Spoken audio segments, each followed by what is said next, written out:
Kylian, que ce soit dans tes prises de balles, dans tes appels, on t'a senti libéré comme rarement depuis le début de saison. C'est une Parce impression. que je joue différemment. On me demande d'autres choses ici qu'on me demande en club. Le coach me demande...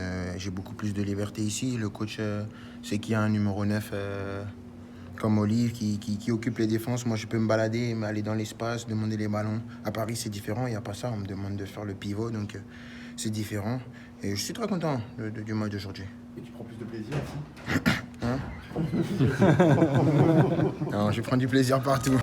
L'équipe, j'espère que vous allez bien aujourd'hui. Nouveau Actu Foot, du plaisir. Mbappé et l'équipe de France en ont donné pour débuter la coupure internationale en réception de l'Autriche, dans un stade plein à craquer en plus, et malgré quelques inconvénients, que ce soit les forfaits obligeant Dédé à procéder avec un groupe très remanié, Youssouf Fofana et Badiachil sont aux anges, ou encore dans le climat actuel plutôt particulier, il y a de sombres affaires autour du président de la Fédération Française de Football et de certains joueurs. Sinon, l'une des grosses satisfactions à l'instant T concerne Olivier Giroud. Il fait partie de ces joueurs qui marquent des points pour jouer le mondial. Qui plus est, peu importe le rôle attitré, Gigi fera le nécessaire pour le collectif en priorité. Parallèlement, d'autres affiches de la Ligue des Nations avaient lieu. La Hongrie est parvenue à battre l'Allemagne pour prendre la tête du groupe de la mort et se diriger vers le Final Four. C'est pas encore fait, mais c'est sur la bonne voie. Les Pays-Bas méritent à leur tour une attention particulière, car depuis que Van Gaal a repris la tête de l'équipe nationale, les Oranges n'ont pas perdu un seul match. Pas un seul. La dernière défaite remonte au 27 juin 2021 lors de l'Euro. Puis le petit clin d'œil à tous mes Belges. Pourquoi ? Bah tout simplement parce que la première du rassemblement post-Coupe du Monde s'est bien passée pour De Bruyne et ses coéquipiers avec une victoire contre le Pays de Galles 2-1.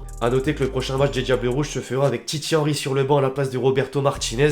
L'expulsion du sélectionneur espagnol l'empêche de pouvoir être aux côtés de ses joueurs face à la Hollande dimanche. Bref, les amis, au programme du jour, il y a évidemment de l'équipe de France, du Qatar, l'épisode 8642 de l'affaire Pogba et quelques informations complémentaires. Au passage, pensez à lâcher votre meilleur pouce levé sous cette vidéo pour récompenser mon travail, ça me ferait extrêmement plaisir. Et si vous voulez tirer profit de la trêve internationale, il y a quelques opportunités à saisir pronostiquement parlant. Via Betclic, vous avez la possibilité de débuter avec 100 € sur le premier pari avec le code LEXCITY. Je crois vraiment que l'attribution au Qatar par la FIFA de la Coupe du Monde fera débat à jamais, pour plusieurs bonnes raisons bien sûr. La première étant évidemment la mort de 6500 ouvriers sur les chantiers des stades, sans oublier ensuite le non-sens écologique avec la clim à ciel ouvert. Pour autant, dans le camp de l'organisateur, certains défendent l'événement à leur manière, comme l'ambassadeur du Qatar en Allemagne. Abdullah Mohamed Al-Thani revient 4 ans en arrière lorsque la Russie envahissait la Crimée et fait le lien avec les reproches actuels. Alors il est à la fois dans le vrai, les gens ont une indignation sélective, et à la fois tort. Absolument rien ne peut justifier de telles atrocités. D'ailleurs, plusieurs médias déplorent toujours les agissements des Qataris à l'image du Guardian sur les conditions des travailleurs. En Angleterre et bientôt en France, jeudi 13 octobre, France 2 diffusera un numéro de complément d'enquête intitulé Qatar 2022, un scandale français. Simple question, est-ce que vous allez boycotter la Coupe du Monde 2022 ? Dites-moi dans les commentaires, je dirai tout ça avec attention. Afin de revenir sur la fameuse Ligue des Nations, les amis, l'équipe de France repart enfin sur de bonnes bases après une dernière campagne catastrophique au mois de juin, où 4 matchs se sont succédés sans succès. Il a fallu compter sur Mbappé, présent dans tous les bons coups et à l'ouverture du score, puis sur Olivier Giroud, auteur du but pour faire le break. Gigi atteint désormais la barre des 49 buts sous le maillot bleu et se rapproche des 51 buts records du meilleur buteur de l'histoire de la sélection tricolore. Notre Titi national. L'étranger a clairement de quoi nous les envier et justement, du côté de l'Italie, le Corriere dello Sport réservait un encart aux 2 buteurs avec un compliment en prime. Par contre, des bonnes nouvelles ne viennent jamais seules. Jules Koundé et Dembélé sont malheureusement blessés et devraient manquer la prochaine opposition contre le Danemark. La malédiction continue pour Dembous qui se confiait à propos de ses blessures à l'ischio-jambier sur RMC dans l'émission Rotten sans flamme en début de semaine, en espérant que tous les forfaits se rétabliront assez vite. Sinon, outre le duo de devant, la prestation de Griezmann était plus que correcte. En même temps, pouvoir jouer plus de 30 minutes rend les choses plus faciles, pas comme en club. D'ailleurs, le Mundo Deportivo faisait hier une grande annonce au sujet du transfert de Grisi. Le Barça négocie avec l'Atlético pour récupérer au minimum 25 millions d'euros après que les Colchoneros aient réussi à baisser la note initiale de 40 millions à 20 millions en le faisant rentrer après la 60e minute de jeu.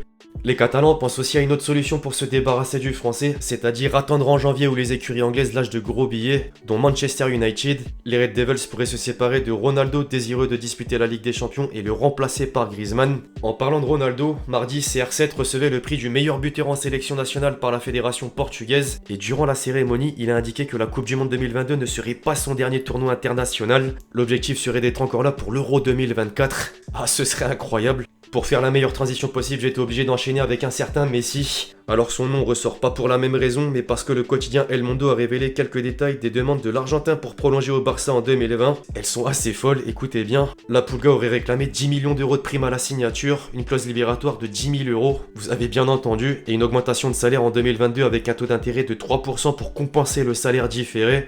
En soi, venant d'un des plus grands, si ce n'est le plus grand joueur, les chiffres peuvent passer après entre guillemets. Au passage, un compatriote qui n'est autre que Sampaoli s'est entretenu avec une radio chilienne dernièrement et a fait une confidence sur Messi au moment où il était sélectionneur de l'Argentine. Il explique en gros que Messi voit tout avant les autres et que c'est un génie, le terme qui veut tout dire. Puisque j'ai évoqué un entraîneur, inutile de rappeler que les temps sont durs pour les coachs. Parmi les exemples les plus récents, Leipzig et Chelsea ont respectivement remercié Tedesco et Thomas Tuchel. Prochainement en Ligue 1, c'est Nice qui est susceptible de limoger Lucien Favre. Il ne fait plus l'unanimité et des rumeurs de successeurs potentiels commencent à tourner. Un certain Pochettino était carrément en négociation avec les dirigeants du gym, mais les parties n'ont pas trouvé d'accord. Alors affaire à suivre, au rayon des joueurs. Maintenant, Luis Suarez donnait de ses nouvelles depuis l'Uruguay dernièrement. Figurez-vous que le pistolero va déjà quitter le national avant le mondial en novembre. Il chercherait un ultime défi européen. Alors où ? Bonne question. La Liga me surprendrait beaucoup étant donné qu'il a suffisamment évolué en Espagne, au Barça, puis à l'Atlético. D'ailleurs, au sein du championnat présidé par Javier Tebas, le Real aurait pris une grosse décision. La presse espagnole stipule que les Madrilènes ne voudraient plus d'Mbappé suite à sa prolongation au Paris Saint-Germain. Florentino Pérez l'aurait encore mauvaise et n'apprécierait pas du tout les récentes polémiques autour du joueur de 24 ans. Si c'est vrai, perso je suis content, Mbappé reste en Ligue 1 un peu plus longtemps. En parlant de la Ligue 1, tenez, je voulais faire un point d'arrêt sur un papier faisant la comparaison des 5 grands championnats européens en termes de statistiques. Et après les 7 premières journées effectuées, la Ligue des Talents se passe en tête du nombre de buts par match avec une moyenne de 3,16. Ça ose parler de Farmer League. Après bon, ça peut aussi dire autre chose. En parallèle, la Serie A a une baisse de régime. 7 rencontres ont fini en 0-0, score nul, vierge, pas de buts. Bon, à l'issue de la saison, il en sera peut-être autrement. Bonjour à tous, je suis Mathias Pogba. Si vous regardez cette vidéo, c'est que mon frère Paul Pogba aura trouvé un moyen de me faire taire, soit en s'en prenant à moi, directement, physiquement, soit en tentant de me discréditer en m'accusant de choses que je n'ai pas commises. Feuilleton Pogba épisode 8642, c'est interminable cette histoire. Actuellement en détention provisoire, Mathias a de nouveau sorti une vidéo à charge contre son frère Paul. Il a ajouté à ça une lettre ouverte dans laquelle il règle ses comptes et demande aussi aux suiveurs de l'affaire de se méfier des médias qui pourraient manipuler les événements. Parmi les différents extraits qu'il a sortis sur ses réseaux, il a encore fait des révélations assez surprenantes à propos d'Mbappé. On apprend par exemple que Pogba a marabouté Mbappé lors de PSG Manchester United en 2019, vous avez bien entendu. Il a également annoncé que c'est Serge Aurier qui a recommandé les services du marabout à Paul. La pioche le payerait des centaines de milliers d'euros et travaillerait avec lui depuis 6 ans. Il aurait même été important lors de son transfert vers Manchester United en 2016. Sinon, pour reprendre une de ses paroles à charge, justement, je cite « Mon frère, Paul, cet homme hypocrite, sournois et criminel. Les masques vont tomber comme Erkeli, Weinstein ou Mendy. Vous verrez que c'est pas beau à voir. Être célèbre, c'est pas forcément quelqu'un de bien. Personne n'est au-dessus de la justice. » Dans la foulée, hier, on a appris par le biais du Parisien un message qu'aurait envoyé Mathias à Paul le 30 juillet. Je cite « Maintenant, c'est très simple, tu vas leur faire le virement qu'ils ont demandé au plus vite. Sinon, devant Dieu, j'appelle le daron d'Mbappé et tous les médias du monde, je leur raconte tout en détail. » On en est à cette étape. Bon, il est en détention provisoire et c'est plutôt lui qui est en PLS. Place à la question que vous m'avez posée dans les commentaires du dernier Actu Foot. Que penses-tu des débuts de Tchouaméni au Real Madrid ? Bah en un mot, incroyable. Casemiro est parti, ça l'a peut-être aidé, mais on voit qu'il apporte énormément à l'effectif de Carlo Ancelotti, dans l'effectif et dans l'équipe type même. Avec Camavinga, ça va faire très très mal et pendant de longues années. Second poteau, Pavard.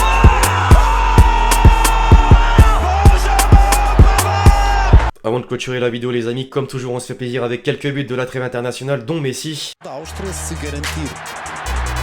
A manutenção é já excelente desempenho. Atenção a Mbappé, ainda Mbappé vai até ao fim. Da pura tada. À la baguette, premier poteau pour Salah. Lata de stop, excelente, Chaves, Lopez, Messi.